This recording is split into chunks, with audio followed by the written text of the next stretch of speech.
Hi hello students, welcome to SPR edutech. Recent టైంలో న్యూస్లో ఏంటంటే Sunny Leone has become the first actress of India to sell her digital assets through NFT అని recent టైమ్స్లో news చూసాము. అలాగే కొన్ని న్యూస్లో మనకి Amitabh Bachchan had sold his first NFT to get millions of rupees. అంటే తన NFTలో తన డిజిటల్ అసెట్స్ని అమ్మడం ద్వారా మిలియన్స్ ఆఫ్ డాలర్స్ ఎర్న్ చేశారని. త్వరలో సల్మాన్ ఖాన్ కూడా NFTలో సేల్స్ స్టార్ట్ చేస్తానని చెప్పున్నారు. అలాగే రజనీకాంత్ కూడా NFTలో సేల్స్ అనేది Shivaji the boss movie items అనేది సేల్లోకి పెట్టారన్నారు. మొట్టమొదటిసారిగా మనకి NFT అంటే ఏంటో అర్థం అవ్వాలి. అంటే ఏంటోనే మనం ఈ వీడియోలో తెలుసుకుపోతున్నాం. ఫార్మల్గా తెలుసుకుందాం, తర్వాతగా కోర్గా ఎగ్జామ్ ఓరియంటెడ్లో మీకు ఎలా ఉపయోగపడుతుందో తెలుసుకుందాం. ఇది SPR edutech, నేను మీ SPR. మీ క్లాసెస్ ఆన్లైన్లో కావాలనుకున్నారంటే మీరు కాంటాక్ట్ అవ్వచ్చు. ఓకే, చూద్దాము. ఇప్పుడు కొన్ని విషయాలు మనము ముందుగా తెలుసుకోవాలి.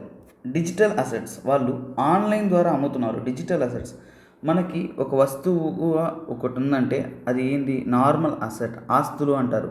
ఒక స్థలం కానీ ఒక ఇల్లు కానీ ఇవన్నీ కూడా మన అసెట్స్ అంటాము. కానీ డిజిటల్ అసెట్స్ అంటే ఏంటి?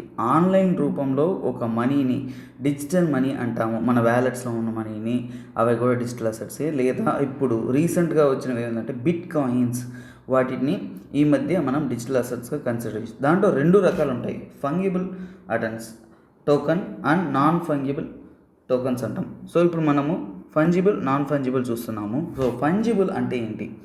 ఫర్ ఎగ్జాంపుల్ బిట్ కాయిన్ అనేది ఫంజిబుల్. సో ఫంజిబుల్ అంటే మనం ఫస్ట్ తెలుసుకున్నాం, తర్వాత మనకు కావాల్సిన NFT గురించి తెలుసుకుందాం.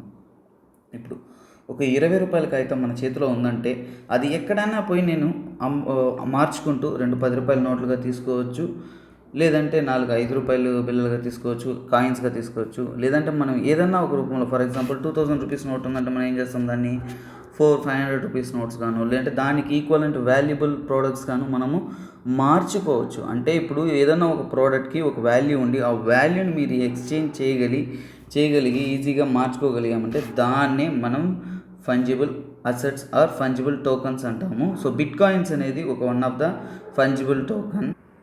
సో ఇప్పుడు నాన్ ఫంజిబుల్ టోకన్స్ అంటే ఏంటి? ఇలా మనం ఈజీగా మార్చుకోలేకుండా సింగిల్ ఫామ్ మాత్రం ఉంది. నాన్ ఫంజిబుల్ టోకన్స్ అంటే వాటిని మనం ఇంకో కాంపోనెంట్గా మనం మార్చలేము, అంత ఈజీగా మారలేదు, ఒకే సింగిల్ కాంపోనెంట్గా ఉంటుంది.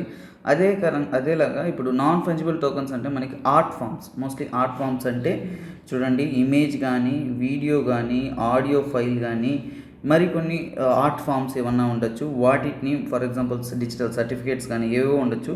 అవన్నీ కూడా non fungible tokens. For example ఒక ఇమేజ్ కానీ ఒక డిజిటల్ రైట్ కానీ తీసుకున్నామంటే ఒకటే ఉంటుంది, అలాంటివి మల్టిపుల్ ఉండలేదు. అలాగే వాటికి ఒకే వాల్యూ ఉంటుంది, దాన్ని మళ్ళీ మార్చలేం. దీన్ని మనం ఇంకా ఈజీగా మనం ప్రాక్టికల్గా తెలుసుకోవాలంటే ఒక చిన్న విషయం చూద్దాం. ఇక్కడ చూడండి, పితామహన్ శివపుత్రుడు సినిమాలో మనము ఒక ట్రైన్లో మన సూర్య వచ్చేసి సేల్స్ చేస్తూ ఉంటారు, ఒకటి వేలం పాటలాగా. ఫర్ ఎగ్జాంపుల్ మనం కామెడీగా నేర్చుకున్నామంటే సింగిల్ థింగ్ వచ్చేసి, ఇప్పుడు పవన్ కళ్యాణ్ యూస్ చేసిన కండువ అతను ఒక్కడే యూస్ చేస్తున్నా, అది ఒక వస్తువే ఉంటుంది, ఒకటే, దానికంటూ ఒకటే వాల్యూ. అప్పుడు మనకి ఇప్పుడు సూర్య ఏం చేస్తారు, దాన్ని వేలం పాటలో పెడతారు. అక్కడ ఏంటంటే ఆ సినిమాలో ఏంటంటే ఒక సోప్ తీసుకునేసి ఆ సోప్ని ఇప్పుడు ఈ హీరోయిన్ యూస్ చేసిన సోపు ఒకటోసారి 10 రూపాయలు, రెండోసారి 50 రూపీస్, మూడోసారి 1000 రూపాయలు అంటారు. సో ఇక్కడ ఏంటంటే ఒక డిమాండ్, ఇంట్రెన్సిక్ డిమాండ్ అనేది క్రియేట్ చేస్తారు. మొత్తానికి ఏంటంటే ఇప్పుడు పవన్ కళ్యాణ్ యూస్ చేసిన కండువాని వేలం పాటలో పెట్టామంటే దానికంటూ ఒక సపరేట్ వాల్యూ ఉంటుంది.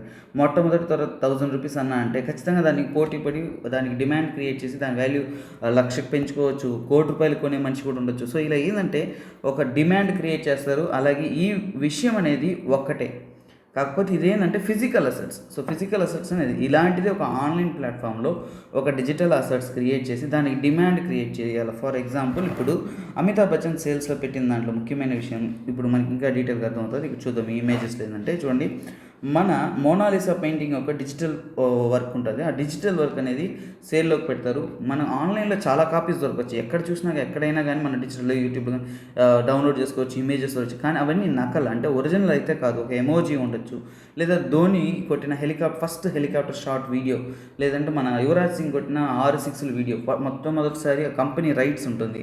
ఆ రైట్స్ కంపెనీ దగ్గర ఉంటుంది, కానీ వాటిని క్లెయిమ్ చేసి మన సేల్లోకి పెట్టచ్చు. అంటే డిజిటల్ వీడియో అంటే మన ధోని కొట్టిన హెలికాప్టర్ షాట్ అనేది ఒకటే, ఆ వీడియో తీసిన ఒరిజినల్ వీడియో ఒకటే. అలాంటి 100 మనకి యూట్యూబ్లో కానీ ఆన్లైన్లో కానీ ఎక్కడైనా పోలివి, అంటే ఒక ఫాల్స్, అంటే ఒరిజినల్ వీడియో ఒకటే ఉంటుంది, కానీ నా కాపీస్ చాలా ఉంటాయి, కానీ ఆ ఒరిజినల్కి వాల్యూ ఉంటుంది. ఆ ఒరిజినలే రైట్స్ అండి. అంటే డిజిటల్ ప్లాట్ఫామ్లో ఈ ఒరిజినల్ ఇమేజ్కి వాల్యూ ఉంటుంది. ఫర్ ఎగ్జాంపుల్ అమితాబ్ బచ్చన్ వచ్చేసి తన చిన్నకాలం నాటిలో వేసిన ఒక ఇమేజ్ ఉంటుంది. ఆ ఇమేజ్కి వాల్యూ ఏంటుంటుంది, ఇతని దగ్గరే ఉంటుంది. సో ఒరిజినల్ ఓనర్ ఎవరు, అమితాబ్ బచ్చన్. ఇప్పుడు ఎన్ఎఫ్టీ అనేది ఒక ప్లాట్ఫామ్, బ్లాక్ చైన్ ప్లాట్ఫామ్. ఈ ప్లాట్ఫామ్లో వీళ్ళు అమ్మకానికి పెడతారు. అప్పుడు ఎవరో ఒక డిమాండ్, ఇప్పుడు సన్నీ లియోన్ యూజ్ చేసిన సంథింగ్ అంటారు, సన్నీ లియోన్ క్రియేట్ చేసిన ఒక ఆర్ట్ వర్క్ అంటారు. ఆ ఆర్ట్ వర్క్ వచ్చేసి సన్నీ లియోన్ ఫ్యాన్స్ కానీ, అమితాబ్ బచ్చన్ ఫ్యాన్స్ కానీ, మన రజనీకాంత్ ఫ్యాన్స్ కానీ డిమాండ్ ఉంటుంది. దాని యొక్క ఓనర్షిప్ పొందాలనే ఎంతూజియాజం ఉంటుంది. ఆ ఎంతూజియాజాన్ని, ఆ డిమాండ్ని క్యాచ్ చేసుకునేసి దాని వాల్యూ పెరుగుతుంది. సో మొత్తానికి ఎన్ఎఫ్టీ యొక్క వాల్యూ ఎలా పెరుగుతుందంటే డిమాండ్ బేస్డ్ ఇంక్రీజ్, అంటే డిమాండ్ వల్ల అది ఎక్కువగా పెరుగుతుంది. నెక్స్ట్ మనం చూసుకున్నట్టే ఇప్పుడు మనము కోర్గా ఇప్పుడు అర్థం చేసుకున్నాము. సో ఎన్ఎఫ్టీ అంటే ఏంది, నార్మల్గా ఇప్పుడు పురాతన కాలంలో ఏంది, రాజావారు యూజ్ చేసిన, రాణివారు యూజ్ చేసిన ఒక వస్తువు, ఒక రేర్ వస్తువు అనేసి ఎవరు క్లెయిమ్ చేసుకుంటారు అంటే వేలం పాట పెడితే ఒక 10 మంది ఉండి ఆ 10 మంది వేలం పాటలో పాల్గొని వాళ్ళు ఎంత డిమాండ్ చేస్తే అంత వచ్చేసి దానికి అమ్ముతారు. ఆ ఓనర్షిప్ ఎవరైతే ఎక్కువ పాడుంటారో వాళ్ళకి ఇచ్చేస్తారు, వాళ్ళే ఓనర్షిప్ క్లెయిమ్ అవుతారు.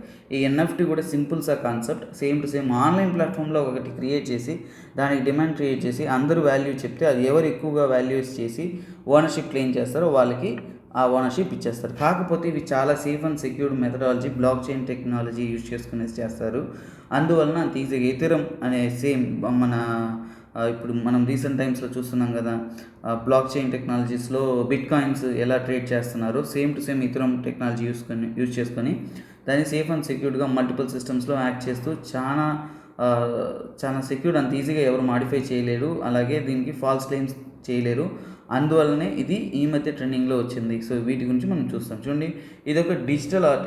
ఒకసారి ఇంతకుముందు ఈ కోవిడ్ టైం తర్వాత ఏమైందంటే, అంతకుముందు డిజిటల్ ఆర్ట్స్కి ఒక ప్లాట్ఫామ్ ఉండేది. ఇప్పుడు డిజిటల్ ఆర్ట్స్కి వచ్చేసి అందరూ ఆన్లైన్కి వచ్చేసారు కాబట్టి ఆ డిజిటల్ ఆర్ట్స్కి ఇంపార్టెన్స్ కావాలి, వాటిని కూడా సేల్ చేయగలగాలి అనే దానికోసమే ఈ డిజిటల్ ఆర్ట్స్కి ఈ ప్లాట్ఫామ్ క్రియేట్ చేశారు. ముఖ్యంగా fashion technology, game item. For example ఈ మంచి ఎగ్జాంపుల్ చూడండి, ఒక పబ్జీ గేమ్ ఉంటుంది. ఆ పబ్జీ గేమ్లో ఒక స్పెషల్ మేడ్ గన్ ఉంటుంది. ఆ గన్ అనేది మీరు ఒక 50 గేమ్స్ ఆడితేనే ఆ గన్ మీరు క్లెయిమ్ చేయగలరు. అదేలాగా మీరు అన్లాక్ చేసి ఒక కోడ్ రాసి అక్కడ ఒక 50-60 గేమ్స్ ఆడిన తర్వాత స్టేజ్ తర్వాత ఆ గన్ మీ క్లెయిమ్లో ఉంటుంది.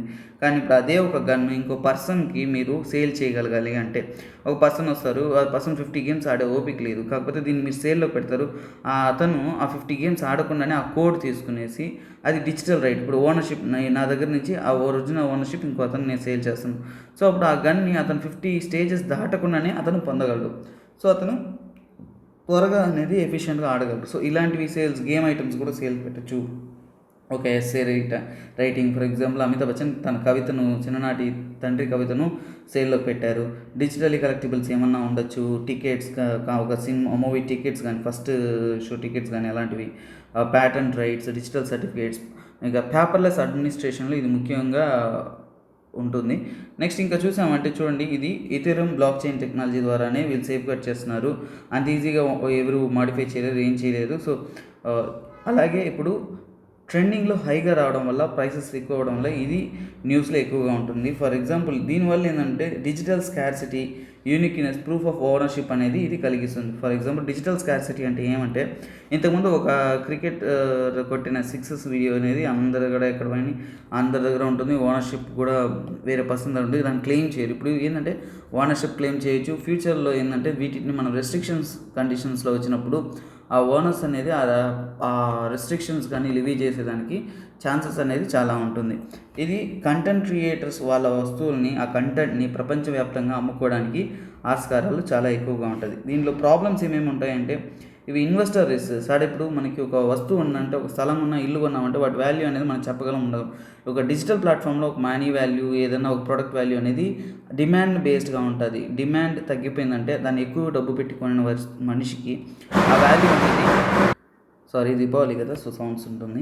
సో ఆ వాల్యూ అనేది పెరిగిపోతుంది. సో మనీ లాండరింగ్, టెర్రర్ ఫైనాన్సింగ్లో కూడా ఇల్లీగల్ మనీని, బ్లాక్ మనీ, వైట్ మనీ చేయడానికి కూడా వీటిని యూజ్ చేసే ఛాన్సెస్ ఉన్నాయి. సో ఇప్పుడు మీకు ఎన్ఎఫ్టీ అంటే ఒక ఐడియా అనేది ఈజీగా వచ్చింది. కానీ లైక్, షేర్ అండ్ సబ్స్క్రైబ్. ఇంకా వీడియోస్ కావాలంటే మన ఛానల్లో మీరు రెగ్యులర్గా చూస్తూ ఉండొచ్చు. Thank you. Signing off, this is me SPR. By, take care.